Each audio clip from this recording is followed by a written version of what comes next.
कि आप भारत में जाइए और भारत में व्यक्ति से व्यक्ति को जोड़ने वाली जो संस्कृति है, जो सभ्यता है, उसको तोड़िए। जिसको मुगल आए, तुर्की आए, अफगानी आए, कोई तोड़ नहीं पाया, आप उस पर काम करेंगे। तो मैकाले ने अपने पिता को चिट्ठी लिखी और उससे कहा कि भारत की संस्कृति और सभ्यता की जो जड़ें हैं बहुत गहरी है, उसको काट पाना नामुमकिन है। केवल एक रास्ता है, पूरे भारतीय समाज को एक धागे में पिरोने वाला जो ब्राह्मण है उसको समाज से अलग कर दो। मित्रों, बड़ी साजिश के तहत भगवान परशुराम जो स्वयं नारायण हैं, उन्हें जातिवाद का इल्जाम लगा दिया उनके ऊपर। उन्हें कहा कि वो क्षत्रिय विनाशक हैं। मैं पूछता हूं किसका विनाश किया? तो ये तो पूछिए, जब पूरे संसार में मदिरा में लीन होकर तमाम राजा भ्रष्टाचार में लीन होकर पाप करने लगे, जनता से लूट करने लगे, अत्याचार करने लगे, तब उनका नाश किया और केवल है वंश का नाश किया। और आप उनपे इल्जाम लगा दिए क्षत्रिय विनाशक है, क्षत्रिय के विरोधी है। क्षत्रिय के विरोधी होते तो क्या आप भीष्म को शिक्षा देते? क्षत्रिय के विरोधी होते तो क्या जब मिथिला में स्वयं हुआ था तो राजा से झगड़ा नहीं करते? स्वयं राम झगड़ा नहीं करते? स्वयं नारायण को आपने जाति का समिति में जोड़ दिया। मित्रों, को हम बोलते चले जा रहे हैं, ना पढ़े ना लिखे, केवल सुने और उस गान को। वो मन में जरूर था, वो मगध के राजा जरासंध के प्रमुख सेनापति का पुत्र था। और ये गुरुद्रोण ने उससे पूछा कि जब उसने पुत्री के मुंह में तमाम बाण चलाए और एक खरोच भी नहीं आई, तो गुरुद्रोण ने कहा कि हे पुत्र, ये कोई दिव्यास्त्र है और यह कोई विशेष व्यक्ति जा सकता है जो कि हस्तिनापुर के हमेशा सामने खड़ा रहा है, हमेशा उससे युद्ध चलता रहा है। कल को ये बालक इतना बड़ा हो जाएगा तो मैं अपने देश को क्या मुंह दिखाऊंगा? उन्होंने केवल से एक विनती की, एक आग्रह किया कि अगर तुम मुझे गुरु मानते हो और ये शिक्षा तुमने मुझसे ली है तो कभी भविष्य में हस्तिनापुर के खिलाफ अस्त्र मत उठाना।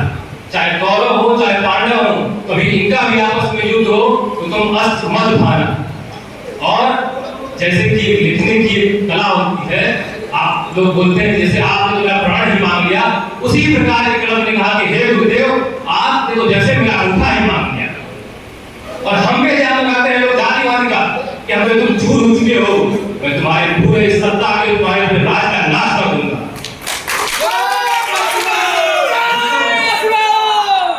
आचार्य चाणक्य ने एक पिछड़े वर्ग के बालक को, चंद्रगुप्त मौर्य को, एक अबोध बालक को जमीन से उठाकर मगध के सिंहासन पर बिठाने का काम किया। आप उस पर जातिवाद का इल्जाम लगाते हो? हमारे महान प्रतापी राजा बाजीराव पेशवा जो जीवन में 41 युद्ध लड़े, एक भी नहीं हारे।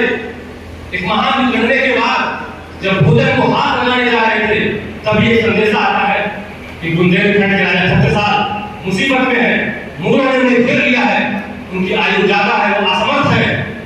तो बाजीराव ने खाने को हटा दिया। उनकी पत्नी ने बोला, अपने भीषण युद्ध के बाद घर लौटे हैं, कम से कम 2 कौर तो खा लीजिए। उन्होंने कहा, अगर आज मैंने भोजन किया तो संसार ये जमाना बोलेगा कि एक क्षत्रिय राजा मुसीबत में था और एक ब्राह्मण भोजन करता रह गया।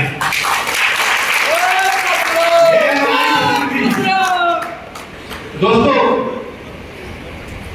केवल षड्यंत्र ही काफी नहीं है ब्राह्मण का पतन करने के लिए, इसमें कुछ हमारी भी गलतियां हैं। जो तकते हैं केवल तकते ही रहते हैं, कायरता के प्रतीक सोच लिए जाते हैं।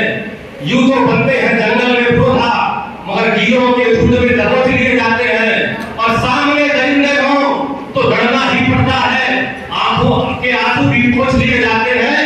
और जिस उपवन में होते नहीं है शूल, उसके समूचे फूल नोच लिए जाते हैं। जो गलती है हमारी कि हम कमजोर पड़ गए, शक्ति हमसे दूर हो गई। एक बात हमेशा याद रखिएगा, पूजा केवल शक्ति की होती है, व्यक्ति की पूजा नहीं होती। हमने अपना शास्त्र छोड़ दिया, साहित्य छोड़ दिया, शस्त्र छोड़ दिया। जब लक्ष्मण से सामना हुआ भगवान परशुराम का, उन्होंने कंठ कसते हुए कहा कि हे ब्राह्मण, आप पे चुनौतीपूर्ण बातें और ये युद्ध की बातें शोभा नहीं देती हैं। उन्होंने कहा, हे लक्ष्मण, मैं वो ब्राह्मण हूँ कि अगर कोई जवान से सवाल करे तो मेरे जी पे चारों वेद हैं, और अगर कोई अस्त्र चाहता है, मैं भी अभी युवा बचपन से देखता आ रहा हूँ कि पूरा समाज हमें सम्मान देता है। क्यों? क्योंकि हम ब्राह्मण के कुल में पैदा हुए। केवल कुल में पैदा हुए इसके लिए नहीं, क्योंकि हमारे पूर्वजों ने तप किया, तपस्या की, बलिदान दिया, त्याग दिया। हम उस महर्षि ऋषि के वंशज हैं जिन्होंने समाज के लिए अपनी हड्डियों तक का त्याग के कहीं सम्मान कमाया है। और हम केवल इस पे गर्व करें कि हम ब्राह्मण कुल में पैदा हो गए तो हमें सम्मान मिलेगा, ये आपकी गलतफहमी है। ब्राह्मण को अगर अपना पतन रोकना है और भारतीय संस्कृति जो खंड खंड में टूटती जा रही है उसको एकजुट करना है, तो ब्राह्मण को अपनी संस्कृति, अपनी सभ्यता और अपनी शक्ति को वापस लाना होगा। ब्राह्मणों शास्त्र पढ़ना छोड़ दिया।